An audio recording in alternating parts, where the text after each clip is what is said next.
이란은 미국에 대한 군사적 도발을 감행했고, 심지어 중동 지역에서 미국 선박 중 하나를 공격하고 점령하려고 시도했습니다. 이란 혁명수비대는 얼마 전 아라비아해에서 미국 항공모함 아브라함 링컨을 드론으로 공격하려고 시도했습니다. 미군의 발표에 따르면 이란의 샤헤드 드론이 불분명한 의도로 항공모함을 향해 비행했고 F-35 전투기에 의해 격추되었습니다. 하지만 이것이 유일한 공격 시도는 아니었고 그곳에서는 미국 선박 중 하나를 탈취하려는 시도도 있었습니다. 자세한 내용은 방송에서 모두 말씀드리겠습니다. 도발 직후 테헤란은 미국과 금요일 직접 협상할 준비가 되어 있고 이란은 상황 진정을 위해 동의할 준비도 있다고 밝혔습니다. 그리고 재미있는 점이 있습니다. 테헤란에서는 원자력 에너지 생산을 위한 지역 컨소시엄 설립 제안이 실현되기를 더 선호한다고 밝혔습니다. 이 제안은 미국이 지난해 12일간의 전쟁 전부터 내놓은 것입니다. 처음으로 돌아가기 위해 왜 이렇게 오래 협상했는지 의문이지만 답은 분명합니다. 로이터 통신에 따르면 이란 당국은 미국의 공격이 이란 내 대규모 시위 재개와 아야톨라 정권의 붕괴로 이어질 수 있다는 우려가 점점 커지고 있다고 합니다. 최근 회의 중 하나에서 이란 최고 지도자 알리암 에네이에게 최근 시위가 잔혹하게 진압된 것에 대한 국민의 불만이 극에 달해 이제 두려움이 이란인들에게 더 이상 억제 요인이 되지 못한다는 보고가 있었던 것으로 드러났습니다. 그래서 이슬람 공화국 당국은 미국의 공격과 같은 외부 압력이 시위대에게 용기를 줄 것이라는 결론에 도달했습니다. 이 주제를 함께 논의해 봅시다. 제 이름은 알렉세이 페치입니다. 하지만 시작하기 전에 이 채널을 구독해 주시고 좋아요를 눌러주시고 이 영상 아래에 댓글도 남겨주시기 바랍니다. 그리고 제 텔레그램 채널 페치 뉴스도 구독해 주세요. 링크는 이 영상 설명란에 있습니다. 이 채널의 활동을 지원하고 싶으시다면 이 영상 설명란에 있는 링크와 계좌 정보를 통해 후원이나 유료 구독으로 참여하실 수 있습니다. 여러분의 지원과 후원에 감사드리며 덕분에 저희가 계속 활동할 수 있습니다. 자, 오늘 중동을 떠들썩하게 만든 소식입니다. 이 소식은 미국이 이란을 공격할 명분이 될 수도 있었습니다. 미 해군은 이란 샤헤드 무인기가 항공모함 아브라함 링컨에 접근하자 아라비아에서 격추했다고 공식 발표했습니다. 미국 지휘부는 이 사건이 2월 3일 화요일에 일어났다고 밝혔습니다. 미군의 발표에 따르면 이란제 샤헤드 무인기는 불분명한 의도로 항공모함을 향해 비행했고 F-35 전투기에 의해 격추되었습니다. 항공모함 아브라함 링컨에서 출격한 F-35C 전투기는 자기 방어와 항공모함, 탑승 인원 보호를 위해 이란 무인기를 격추했습니다. 이번 사건으로 미국 군인 중 부상자는 없었고 장비에도 손상이 없었습니다. 이와 동시에 미군 중앙사령부는 호르무즈 해협에서 발생한 또 다른 사건에 대해 보고했습니다. 사령부에 따르면 이슬람 혁명 수비대 IRGC의 쾌속정 2척과 무인기가 스텐나라는 이름의 미국 국적 상선을 공격했습니다. 다음은 미군 중앙사령부의 인용문입니다. 그들은 고속으로 유조선에 접근해 선박의 승선에 점령하겠다고 위협했으나 선박이 속도를 높이면서 점령에는 실패했습니다. 여기서 중요한 점은 이 사건들이 이란과 미국 간의 잠재적인 핵 합의 협상을 위한 외교적 노력이 진행되는 가운데 발생했다는 것입니다. 미국 대통령 도널드 트럼프는 합의에 실패하면 좋지 않은 일이 생길 수 있다고 경고한 적이 있습니다.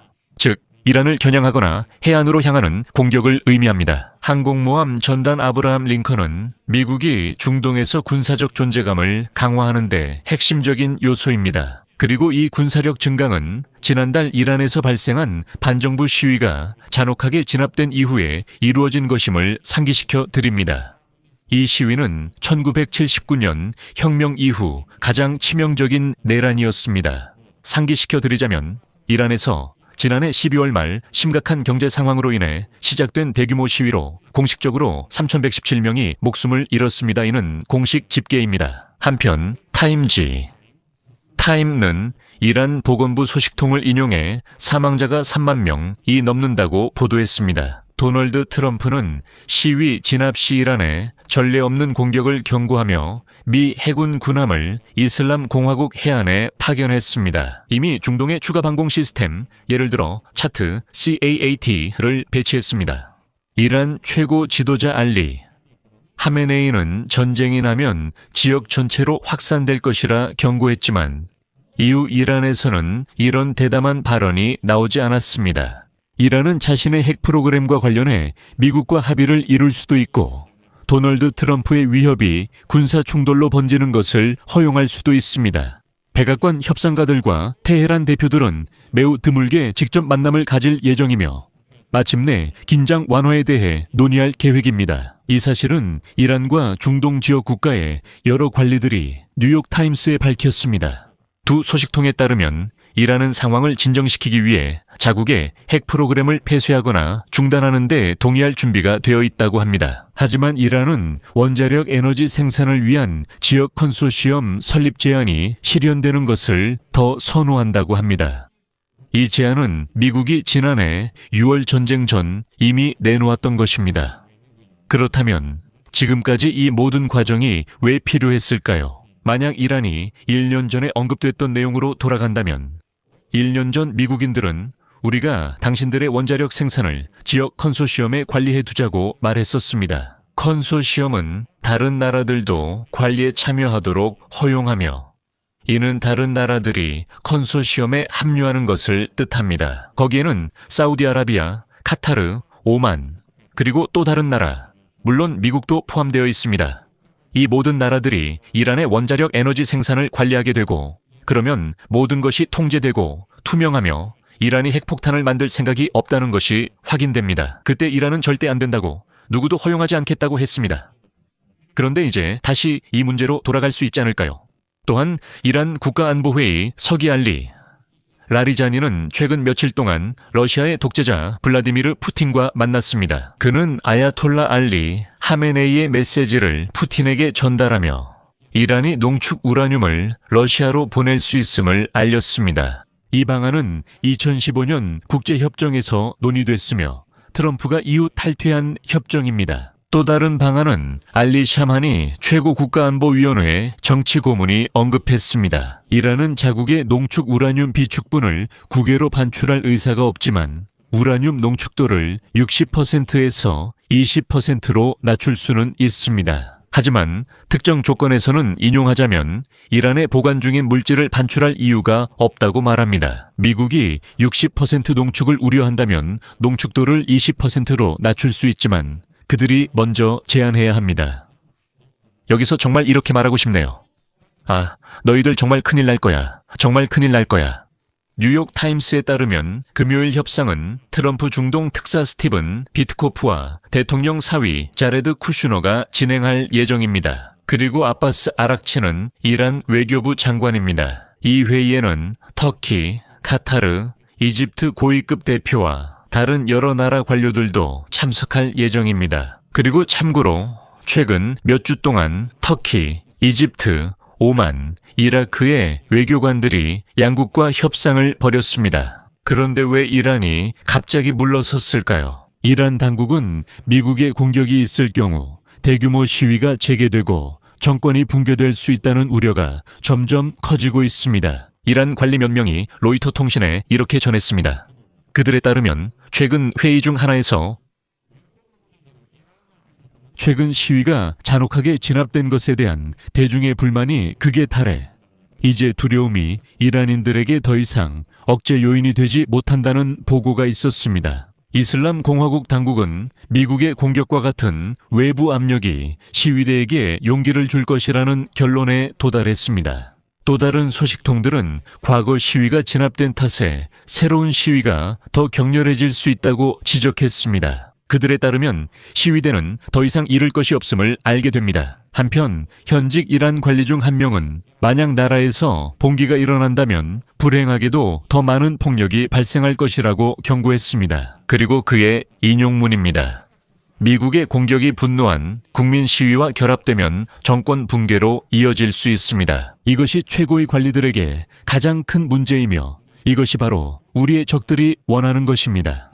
또한 이전에 이란의 정치 엘리트에 속했던 몇몇 야당 정치인들 역시 당국의 국민의 끓어오르는 분노가 정권을 무너뜨릴 위험이 있다고 경고했습니다.